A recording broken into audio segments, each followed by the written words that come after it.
And this is the Unfound live show for, what is it? May 9th, 2018. This year is flying. Thanks for everybody for tuning in tonight. Have a pretty good show for you. Probably going to go our regular length of about an hour, I'm thinking. Maybe longer. We'll just see where it all goes. And I hope everybody is having a great week out there. It's been absolutely beautiful here in Madeira Beach, Florida.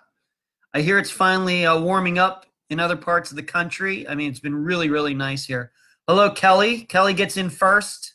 Lois, thank you for posting that recent article in the discussion group. I saw that you posted that. We're going to talk about Mike Williams and that disappearance that we now know that is a murder. We're going to be talking about that, Lois, so I deeply appreciate you posting that. That was the article, I guess, with the picture of Mike Williams' former wife, I guess, Brian Winchester's wife, too, in there, so I appreciate that. Joey, welcome. Lavonda, getting some people in here tonight. We're going to talk about, as I already mentioned, we're going to talk about Mike Williams in that case. Of course, that happened up in the Panhandle of Florida, kind of an area of Florida. I live in Florida that I've gotten to know a little kind of well, given that I've covered quite a few disappearances that have happened up that direction. And we're also going to be talking about this story out of Michigan, this guy Arthur Reem, who at least murdered one girl up in the Detroit area, and now they're digging up some ground around outside of Detroit that he might have murdered a lot of other girls as well. So we'll just have to see. But I don't, it's kind of been like a weird week, to tell you. On Monday, I had to go find a realtor. My parents are looking to maybe rent a timeshare or something down here. We'll see what happens. But they had dealt with a realtor a couple years ago, but couldn't remember the name or where it was. So I had to go up and down Gulf Boulevard, stopping in at real estate offices, finding out which one it was. Yes, really. So I just went in there just like, I just got this story for you. My parents were, I had to kind of say the same spiel in going into every place. It was a little weird, but that's what you do for your parents, right? I mean, for all those things that they've done for us, I guess, over the years, that's the least I can do for them, right? So there's that. Let me just do something here real quick. So that started off my Monday. It was a little weird. And then my brother has come into, well, there's some people here. Hi, Stephanie. Hello, Laura. Hi, Veronica. We got some new people in here, I think, this evening. And Janet, I see her in there. Good, Janet. I'm glad you made it tonight. That's awesome. Thank you. So the other thing is my brother had some items that came into his possession because he had a friend who evicted a tenant, and the tenant didn't take some of the things with him. And one big thing happened to be a huge stash of disc golf discs. Yes, really. And I'm into disc golf. So we were going through those discs and see if there were any valuable ones, and it's quite a few. So I was doing that. That was kind of a little mystery. And there is also a locked safe that my brother is now in possession of as well, that he can't get into. And so that's a mystery. So I got all sorts of, like I said, it was a crazy Monday. It was just crazy. And then I had this weird thing going on with my right ear, and I'm good. Just a little dizzy for, I don't know, just a few seconds. I don't know if I had an inner ear thing going on. I don't know. But I'm feeling great now, and I'm here talking to all of you. Let's see who we also, Lavonda, Dee, Tamara. How's everybody doing? Let me go over here. Dorothy, hello. Krissa, you're new. I don't recognize. And there's Sherry. Hello, Sherry. And Charlie. Lots of people. Thanks for everybody for tuning in tonight. I'm wondering, did any of you go to CrimeCon that just happened this past week? Anybody in the audience right now that went to CrimeCon? this past weekend. I know a lot of people leading up to it had asked me if I was going. For a long time, I knew that answer was no. I just thank you, Sherry. It's just not my thing. I like doing the program. I love talking to all of you, and I hope to meet all of you someday, but not under those circumstances. To me, I know it's not cheap to go to that. I've seen the prices. And to think that people would pay that amount of money to go and meet some of their podcast hosts and go to those things, and then, of course, I'd have to pay to go too. I think, can't we just all do that for free? Are you? I'm a lurker. Okay. She's a regular. Okay, Krista, I apologize. You're a regular. I just have never seen your name on here before. That's a beautiful first name you have there, Krista. Thank you for tuning in. I'm glad I caught you this week. I'm glad I've seen your name. You usually catch these later on YouTube. Well, fine. Thank you for making time for the live show. Thank you. CrimeCon isn't cheap, and I know it exists for a reason, and I know that there are a lot of true crime people there who are on TV, and that's all good. But I think that if I'm going to get to meet all of you, let's just do it for free. On top of that, I don't do well in large groups and things. I'm pretty much who you hear on Unfound. I'm a one-on-one type of guy. I love information. I love talking to people one-on-one, just picking their brains, asking them questions. And I think that all my guests would tell you that I'm a good one-on-one guy, but people I think who've known me for a long time know that big groups are really not my thing. So I'm just hoping that if we get to meet one of these days, we can just all get together for free. That's all. So, but I'd be interested here if anybody did go, what did they take away from it? And, anybody can post that at any time as we go through here tonight. I'm looking forward to Phil and Tiger tomorrow. Phil Mickelson. Hello, Joyce. How are you doing? Joyce Rivatuzo in the house, everyone. Joyce had a little bit of an accidente a few weeks ago. That's all I really want to say, probably, Joyce, right? I shouldn't be here to tell everybody what's going on in your life, of course. But, Joyce, good to see you here. I hope you're doing well. I hope to get to talk to you again very soon. Joyce, if people don't know who Joyce is, she's the mother of Peggy and Patty McDaniel, who disappeared here in Florida in 1979. And Joyce and I met at the Missing Persons Day in Florida last December. And I think that, of all the guests who've been on Unfound, she is one of them that I've gotten probably the closest to be honest with you. So, Joyce, I hope you're feeling better. Maybe we can talk this weekend or something. And then there's MJ. Hello, MJ.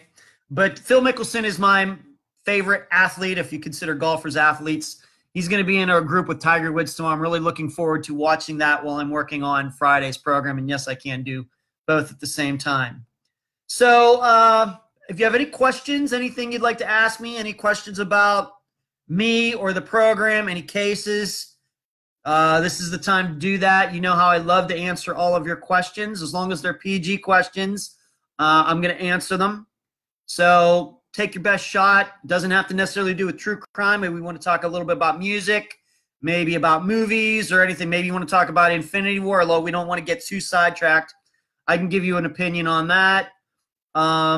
Whatever you want to do, that's why we're here. That's why we're here, to interact and then to talk a little true crime news. Hello, Shani. How are you? And Christopher, hello to you too. So I'm going to say it again. Just noticing some new people in here tonight. And that really excites me. Thank you for all joining in. Just to get some things out of the way. Book 1. You've been seeing that for a while, since last November. Book 2 came out in February. Book 3. And I saw somebody bought it and posted a picture of it in the discussion group just a little bit ago. Unfortunately, I didn't catch the person's name. But book 3 is now out. You'll see it's Jeff Nichols, Rebecca Gary, James Walker, Teresa Butler, Charlotte Paulus, and Lola Catherine Fry. and they are for sale on Amazon, both in ebook and print editions. If you'd like one signed by me, contact me personally. We can get that handled for you fairly quickly. So they're available now. Just posted the cover for book number 4 in the discussion group. So that one will be out because I think pretty much all but one of the transcriptions is already done. So everything else has to be done by myself regarding like observations and the other things that need to be written for these books, including the last chapter. And then I need to get the forward lined up. But pretty much the most complicated stuff is finished. So book 4 probably is going to be out fairly quickly because I've already finished the cover. I worked on that a couple days ago. Let me see what we got here. I want to get those books for sure, Janet. We can make that happen. Shani, how do I choose cases? I know this is going to seem like very deep, philosophical. I don't know what kind of belief system this would be, Shani, but this is the best I can give you. I don't choose the cases choose me. And every time I say that, I think of what Robert Downey Jr. said in Tropic Thunder. I don't read the script reads me. The way this things work, Shani, is yes, there are a list of cases that I would like to cover. Absolutely. I keep a list, and anybody, hey, Ed, will you do this case? And I always say, what's going to go on the list? There is an actual list, a file that I have on my computer of cases that I'm always looking to cover. However, given the way that Unfound does things, I can only cover a case if somebody is willing to talk to me, and talk to me in very frank terms. Because as you know, we like to get very thorough on Unfound. So they choose me. These people who talk to me choose me. I don't choose them. So they choose me because they've heard about the program. Maybe they've never. I mean, a lot of people, even to this day, when I talk to some people for the first time, they've never heard of the program. It's just the way it goes. But they hear good things about me. They hear good things about the program. The missing persons community is a very tight community. And a lot of my guests happen to know each other, so they spread the word, and then people come to me. So they choose me. And as I've said, I will talk to anybody. I don't know if that means it's going to become a program or an episode, but I'll talk to anybody. So these people choose to talk to me, and I'm willing to talk to anybody at any time. So that's how these cases happen. They come to me, we talk. They understand where I'm coming from with the program, and then people agree to be on the program. That's how it happens. MJ, interested in how you self-publish. I'm almost ready to put mine out there and struggling with what's left to do now. I've been doing this for a while, MJ, as far as publishing books. I've had some books out for a while on Amazon. I've kind of taken them down because they're kind of outside of what I do now. But I've been self-publishing for a while, creating ebooks and things. What I would suggest, MJ, is I use the program Vellum, Vellum. Unfortunately, it's only available on Mac computers. But if you have a Mac and you think that you're a serious writer and you're going to be doing this for a while, it's worth the investment. It's not cheap. But once you buy the program, you never have to spend a penny again. And it's a really good program for putting ebooks and print edition books together. That's what I personally use, Vellum. When I put my books together, all of these books, I use Vellum. And it's a great program. Now, if you don't have a Mac, I don't know what to tell you on that. But then I do all the artwork myself, which I've been doing for a while. And all of this is done on a program called Canva, Canva, which is a website where you can go and upload your photos and work there. You don't have to buy Adobe Photoshop or anything to do that. And it's so I use Canva to design the books, the outside and everything. And then I use Vellum for everything on the inside. And then the both programs, both files, just put them together, and that's how a book happens. And then I use CreateSpace to make the print editions. That's who I go through to get the print editions actually made. Whereas in Vellum, when I'm done with the file, it automatically formats the files to Kindle or whatever else. So MJ, if you want to talk more about this, MJ, I'd love to help you out. Would love to help you with that. We can talk, probably have a really good conversation about that. Yeah, Kyle Stevick, they don't want his names released because the guy committed suicide, right? That's right. Just turns out he was missing. Die like a rich boy. I don't know what you're talking about, Tamara. He left some tweets that seemed like goodbyes. He hope he hasn't hurt himself. The band Frightened Rabbit. Oh, yeah, I have heard about that. Now that I read Frightened Rabbit, that does ring a bell. I don't know that. Have never heard of the band. I listen to 80s music, so I have no idea who the popular bands are now. So I just don't know. MJ, I have third things about Vellum. I've used Scrivener, but will probably make the switch. My belief is Vellum is better. I've messed around with Scrivener a couple times, MJ. Vellum is better. No doubt in my mind.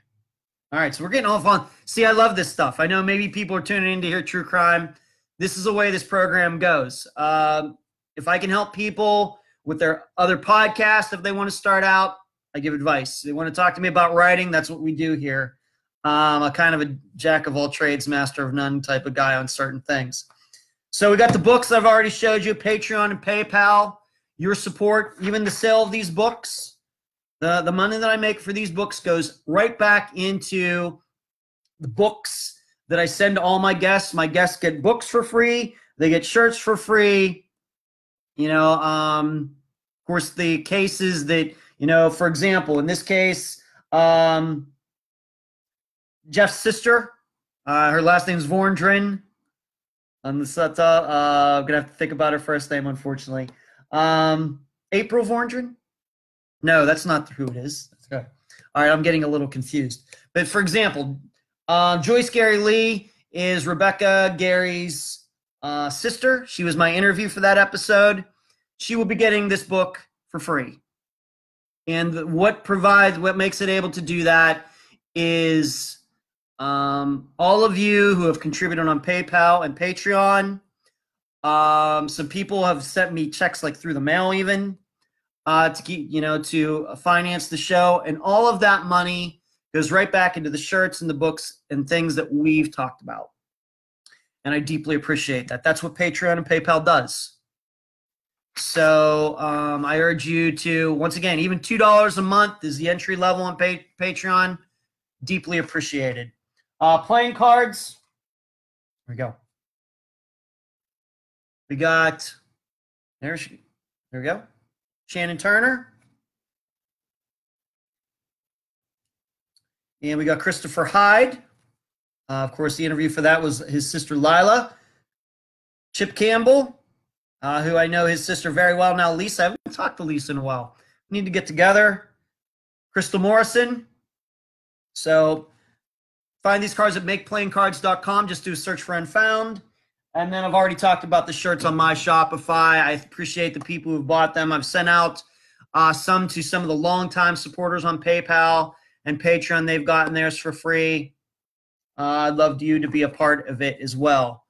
Charlie says, I just looked up the prices for Crime Con, and she gives the emoji of, yeah, Charlie, I know.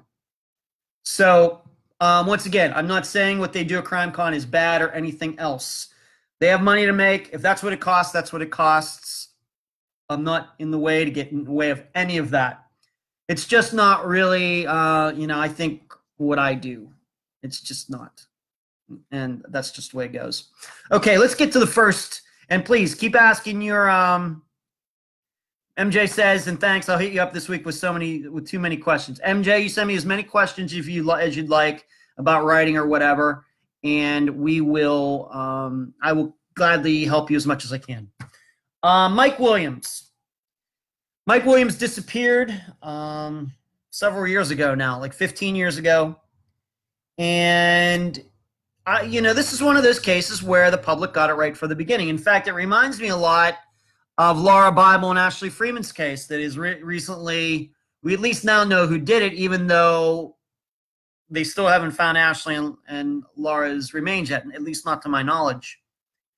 But the public got this one right. The truth is that Lois, as I mentioned earlier, she posted a story that Mike Williams's ex-wife, she's been charged with first-degree murder within the last couple days, taken right out of her job and taken straight to jail. It does seem that he did go fishing that day, but it was a setup. His body, now in Mike's case, his body was found.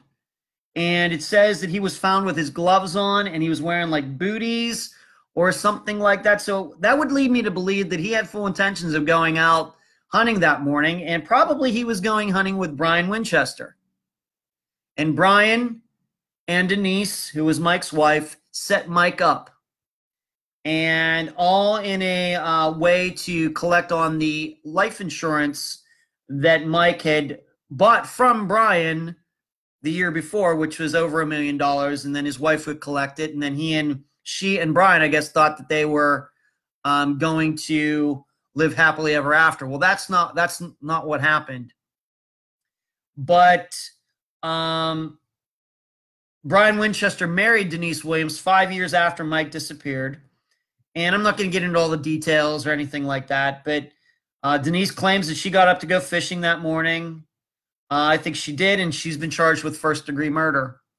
I think what we can take from this, I think what we can learn from this is that it just once again shows you how tough these cases are to prosecute, how tough they are to bring to a jury, even to a grand jury or whatever, when you don't have a body. It is not a coincidence that Mike's body is found and then all of a sudden all this stuff happens to the point where his wife is getting charged too. I can guarantee you, if Mike's body isn't found, this case probably still remains, with nobody being charged. I mean, yes, Brian Winchester got in trouble for some other things regarding Denise, and he allegedly kidnapped her. And once again, I don't want to get into all the details, but you can look that up for yourselves. But it was a long time that people have suspected that Brian and Denise did something, but they couldn't prove it. Then all of a sudden, they find the body and all this stuff happens. And this is why it's so important to find bodies in missing persons cases. I think that when I talked to Tad DeBias a year and 4 months ago, and then he also wrote the foreword to volume number 2, he explained how these are the toughest cases because you can't even prove that a crime was committed. And it just shows you, no matter if the public is correct and suspects everything, there's not much they can do. And as Tad DeBias also talked about in his interview with me, although he didn't write it about in the foreword, but if you get volume 2, you can read a transcript of my interview with him. A lot of prosecutors, they're so worried about their conviction rates that they don't want to take on cases like Mike Williams, even though it's fairly obvious what happened, and probably, the public thinks something happened anyway. The prosecutors are a little afraid of going to trial with all of the information that they have, even without the body, and that's why these cases go without anybody being charged for years and years and years, if not forever. And I'm inclined to believe that in Mike Williams's case, that's another one. If they don't find his body, like they did, it was only 5 miles from where he grew up, none of this is probably happening now. It's not. Sherry, was he the guy they found on Google Earth? I haven't read anything about that, so I don't know what to say about that, Sherry. And I know you asked me have you ever thought about doing a short episode? I'm sorry I missed the rest of that question, Sherry. I apologize. Shani says that's crazy. Jessica, they released a grand jury indictment court document today saying Denise and Brian had planned the murder for 9 months leading up to it happening. I believe it. I believe it.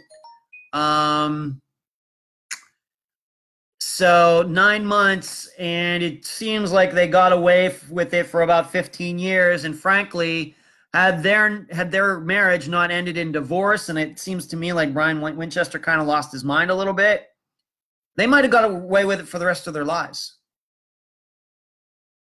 And I think that probably another point to make about this is it's not like Brian and Denise got married like 6 months later. They got married like 5 years later. So maybe that added a little bit of a question mark in prosecutors' minds too. Yeah, Dorothy says, don't let your spouse buy $2 million in life insurance. Number one rule. I don't have to worry about that, Dorothy, because I don't have a spouse. So for all of you that do, good luck. And what was that movie, Double Indemnity? With Fred McMurray going way back? Wasn't that about the same thing about life insurance or something like that? It's been a year since I saw that movie, but I think it was Double Indemnity. It's kind of the same thing as what was going on with this Mike Williams case. MJ, yeah, prosecutors only get one shot. I understand the trepidation.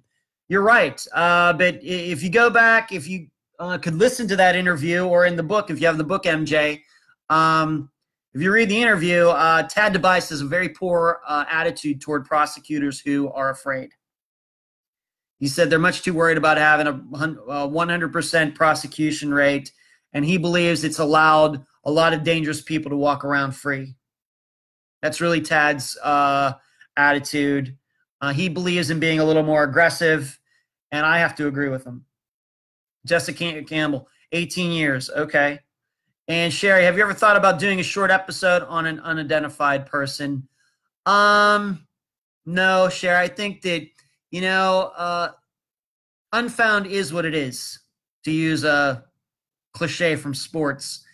It's a long-form interview program where the interviews are the core of the program. I am not the star. I'm just a person who asks questions.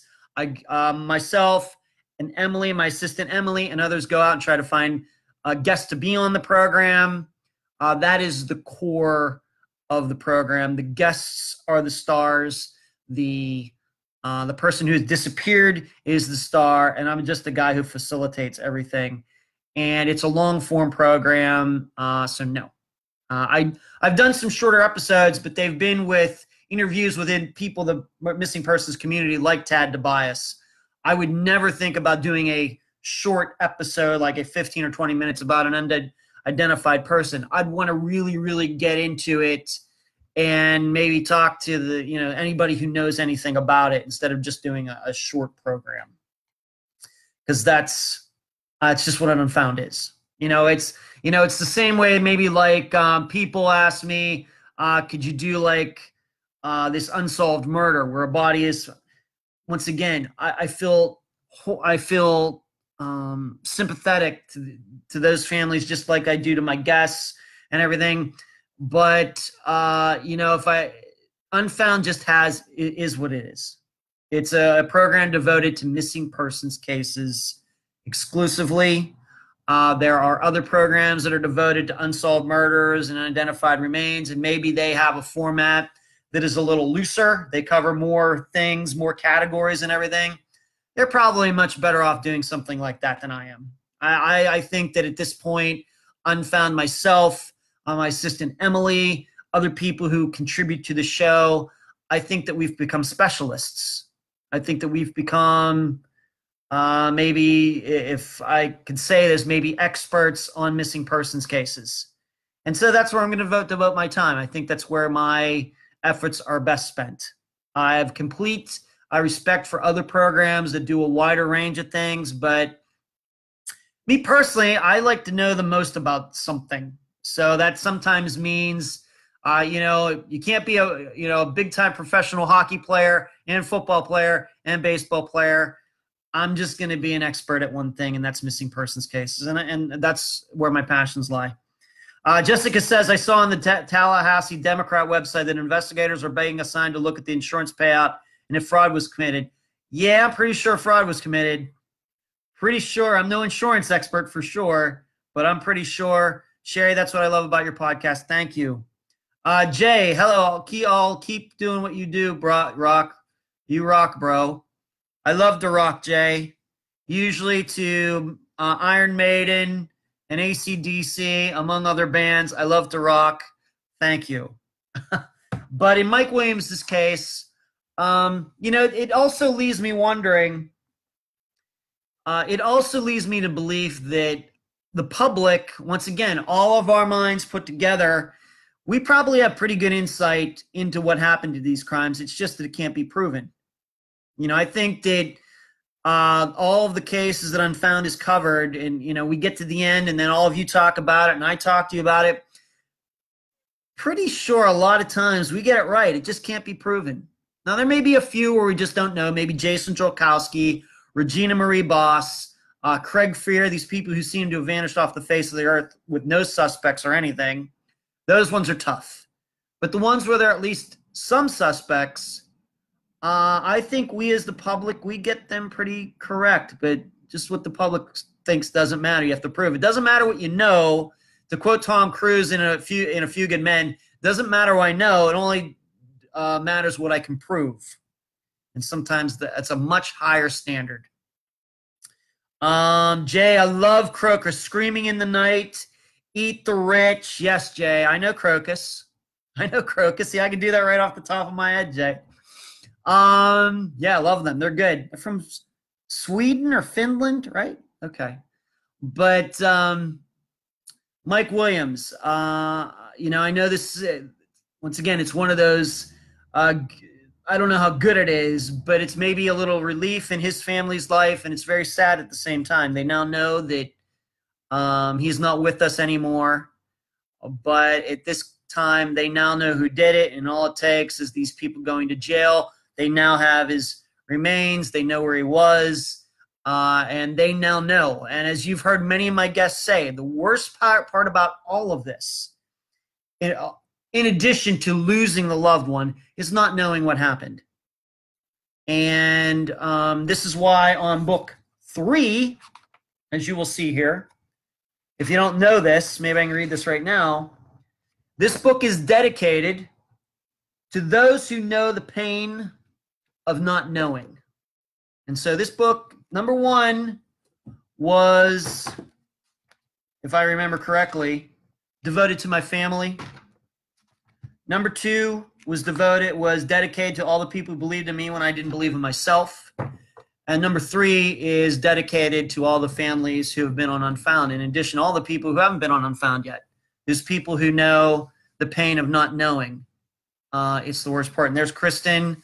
She, of course, knows, having lost sister, correct, Kristen? Yes, it's the not knowing that's the worst part. So now the Williams family knows.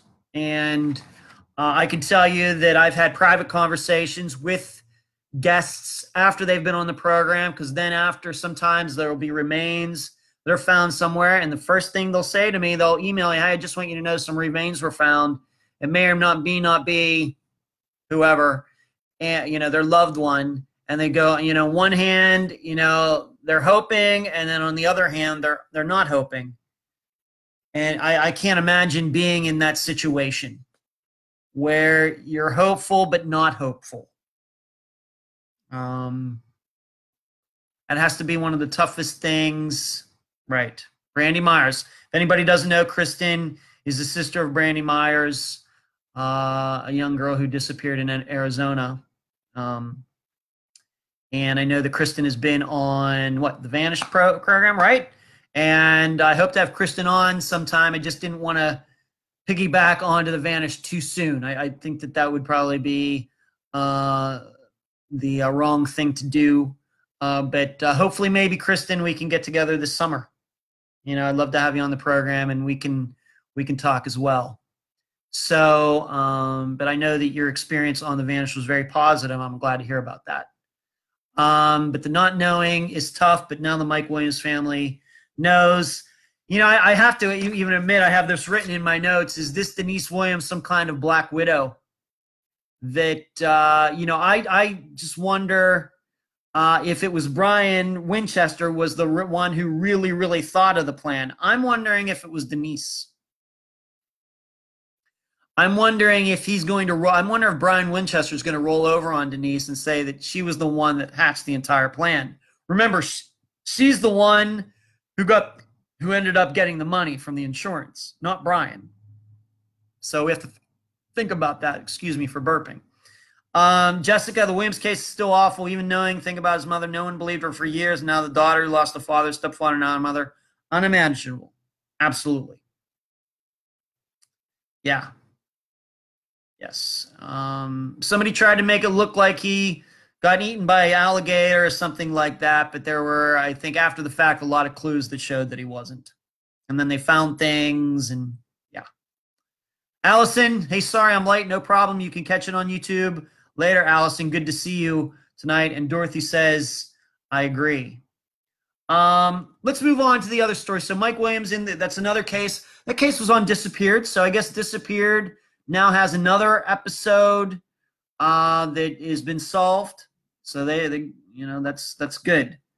That's good. Allison says I couldn't believe she was arrested. I'm guessing you're talking about Denise Williams. Yeah, because Brian Winchester's been in jail for a while, and now she is too. She had to believe it was coming, though. You'd think. Yeah, Jessica, I agree with you. There's no coincidence the day after Brian was sentenced to 20 years that the police announced Mike's body was found. Jessica, totally true. Absolutely true. And, as I said earlier, I think that if Brian could have behaved himself, he has some mental thing going on. I read it might be a sex addiction. I don't know. But if they could have kept their relationship together and been a happy couple, this case is still unsolved. Still unsolved. And it probably would have been for the rest of my life and maybe all of your lives too. I'm thinking. But that's how things happen. You think it's going to last forever, then it doesn't. And then all of a sudden, both Brian and Denise are wondering who's going to roll on the other first. And who benefits? Mike's family, law enforcement, everybody who has been looking for Mike all of these years. So there you go. Any other questions, please ask them. I'm going to go to the next article. And this has to do with a guy whose name is Arthur Reem. He is a murderer. He's from the Detroit area. Macomb, Macomb Township, which is 20 miles northeast of Detroit. He has been in prison for quite a while. Yes, Jessica, he being Brian. Jessica says, also apparently he was taken out of prison for a few hours yesterday before the grand jury indictment came out. You can't tell me he wasn't involved. He absolutely was involved. It's just who came up with the plan. They didn't come up with it together. I'm thinking that Denise is the one who instigated it and approached Brian about it. That's what I'm thinking. Yeah, Dorothy got that right about him being the insurance salesman. But Arthur Reem has been in prison for the murder of Cindy Zarzycki, Zarzycki, for a while now. And Cindy was Arthur's son's girlfriend, murdered her. And he has been in prison for a long time for that murder. And eventually, at the time of his conviction, he did lead law enforcement in Michigan and Detroit area to Cindy's body. Way back when, I think 1986. But now they are back, the police are back in that area because they now believe that Arthur Reem was a serial killer. Preying on young girls going way back to the 1970s. In fact, I have these names written down, and I think that you will find at least some of these names on charlieproject.org because these girls were never found. Their names are Kelly Brownlee, Kim Lauro, Nadine Odell, Cynthia Kuhn, which is a name that I recognize. I know I've seen that case out there, and Kimberly King, which is another name that I recognize. Kelly was in 82, Kim was in 1981, Nadine 1974, Cynthia 1970, Kimberly 1979. Well, law enforcement now believes that in the area where Cindy's remains were found many, many years ago, that these other girls are probably buried in the same area, and that he probably used the same tactics to kill them as he did Cindy. In Cindy's case, he lured her, once again, Cindy was his son's girlfriend. I guess he convinced Cindy that he was going to be throwing a surprise birthday party for his son. Arthur lured her somewhere and then killed her. And with these other girls, he probably did some type of the same thing. They're all young. I think the oldest of those girls that I just know all their names, I think the oldest one was maybe 16, maybe not even that. So he's a serial killer.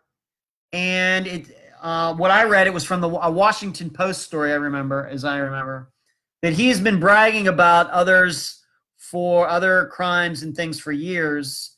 And so now, after all these years, they're finally going back there. I'm just not sure exactly what has led them after all these years to look in that area again. The other thing I'm wondering that was not clear in the Washington Post article or in some of the other articles that I've read about it, what's not clear to me is why he wasn't suspected in these other girls' disappearances way back then. If they're all from the same area, what is it? Well, they have this guy who killed Cindy. Shouldn't they have looked at this guy for all these other things and maybe search in the same area? That seems to me like something that would have made sense. I guess they didn't do it. Maybe hindsight's 2020, and I don't want to get too judgmental here. All I can say is it doesn't seem like the articles that I read were that complete. They didn't go into that much depth. All they're saying is that there's a lot of digging going on somewhere, and they're looking for these girls. I know they did a press conference at the scene today, and in fact, I think they said they might have found something, but I think that was erroneous. I don't think they found anything yet. But Arthur Reem is a serial killer, and he's gotten away with it for about, I know he's been in jail, but he's gotten away with these other crimes since the 1970s. And I have to tell you, it kind of reminds me a little bit of the original Night Stalker. He got away with his crimes since the 1970s as well. And of course, we know what happened to him recently. Arthur Reem, same way. So we'll see if they find any remains. I hope they do, of course. And we'll see what happens. MJ says, I'm so hopeful for these Michigan families. You're a Michigander. It's been a hot topic, especially up here. I'm sure it has, MJ. Kristen, I want to stay and listen, but to be honest, I just can't. I feel bad because I do want people to listen to my work for Brandy, but this all brings me down to a place where I'm not as strong as I need to be for Brandy. Thank you so much for your help and support for all the missing. Have a great night. Kristen, totally understand. Okay? I get it. I know talking about these things, I know it hits really close to home. I totally understand, Kristen. All right, I thank you for taking some time out tonight. I know this can be difficult for you, and I'll be looking for you online. You ever want to talk? I'm always here.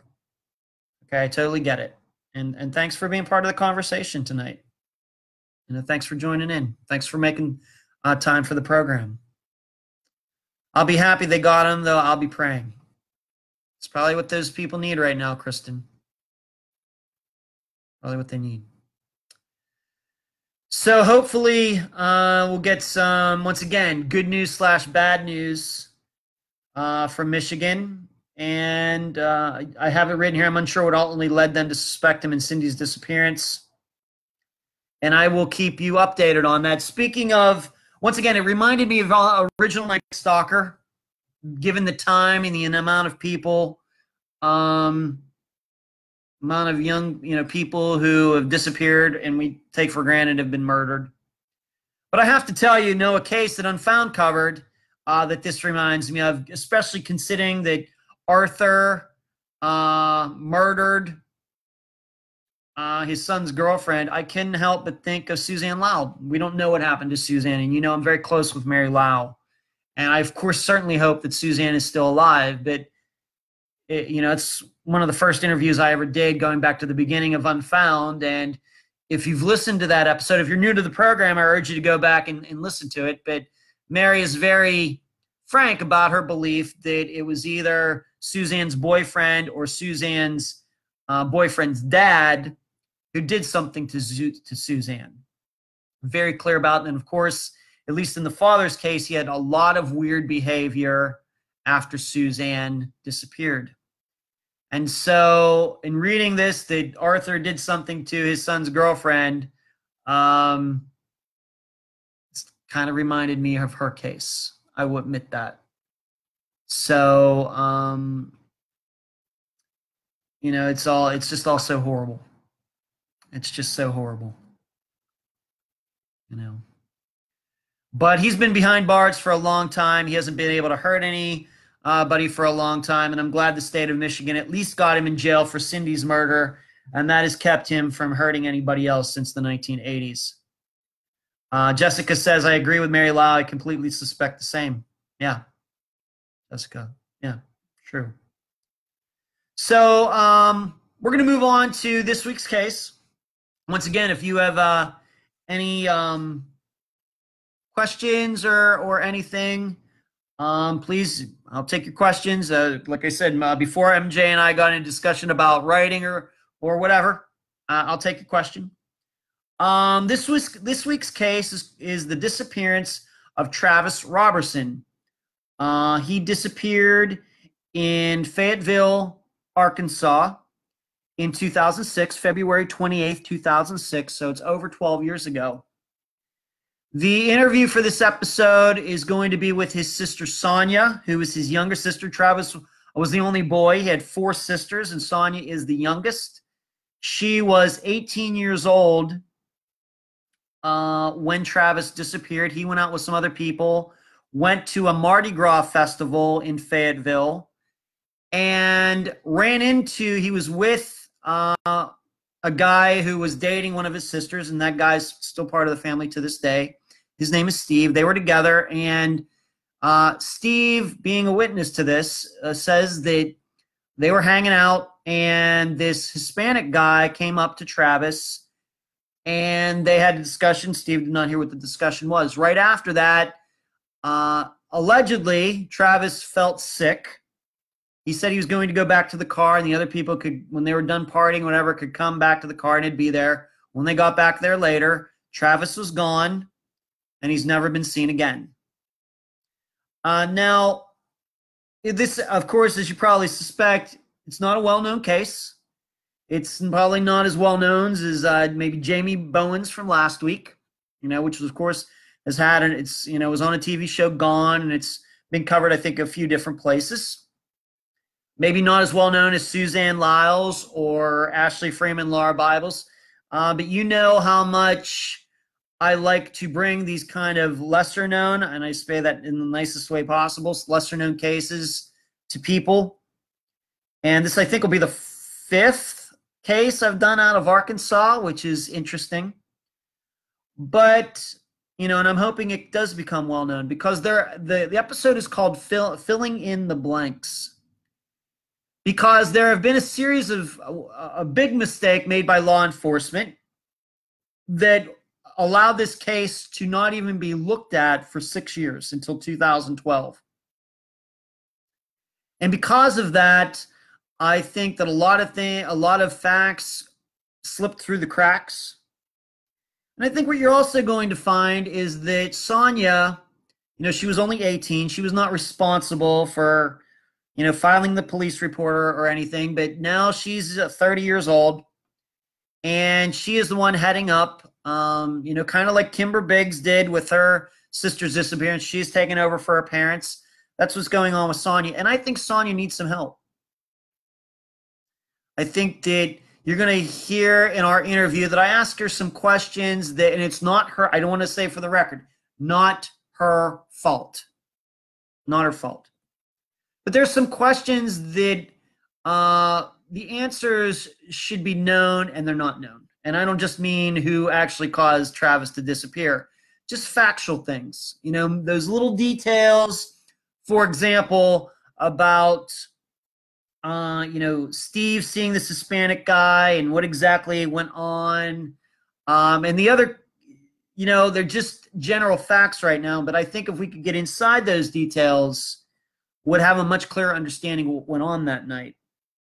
And some of those details, she's not sure of them, and I think that's what she's going to be working on. And I'm going to be working personally with her, as I do with some of the guests, other guests that I've been on and found, and trying to point her into some directions, some questions she can ask, people she can go to. That's what I'm going to do for her.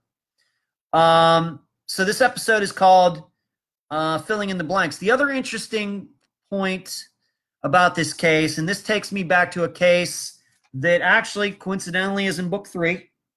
This one, Lola Catherine Fry. If you remember in Lola Catherine Fry's case, she was in the process of testifying in a trial against some doctors, a strip club, and Dow Corning regarding the breast plants that she had, that she claimed were making her sick. You know, once again, if you've not listened to that episode, please go back and listen to it. iTunes, Spotify, Podomatic, wherever you can listen to it. Well, she was a person who disappeared before she was supposed to testify. Well, it just so happens in Travis Roberson's case, he disappeared before he was allegedly supposed to testify in a case against a major drug trafficker in the Oklahoma and Arkansas area. Now, but even at that, you're going to hear me and myself and Sonia talk about that. There are still some things that are unclear about what was going to happen there. In the interview, you'll see what I mean. I can only compare it to Lola Catherine Fry's case, where when she vanished, you know, she had a lawyer who went out there, talked to the family, and said, "Yep, we believe." You know, the lawyer said he believed that she disappeared because she was about to testify. Whether that's true or not, I have no idea. I have an opinion that is probably not true, but I don't know. If I knew, we could just go solve it tonight. But in Travis's case, he was supposed to testify, and when he disappeared, you know, the police, of course, like I said, didn't seem to be interested in finding him. And you're going to hear about what happened there. The paperwork got, once again, dropped through the cracks.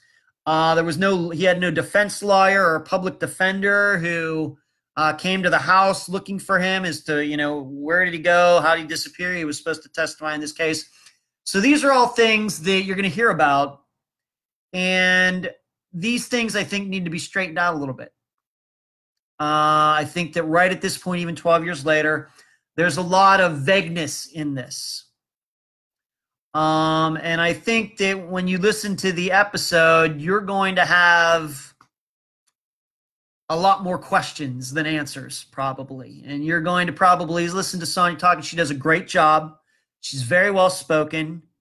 And you'll probably have the same reaction I do, that there's just something about Travis's entire disappearance that seems a little strange. It does. It's not just strange because of trying to make it interesting or anything, but the story that is on the record just doesn't quite make total sense to me. Maybe it'll make sense to you and we can talk about it, and I would love to do that. But once again,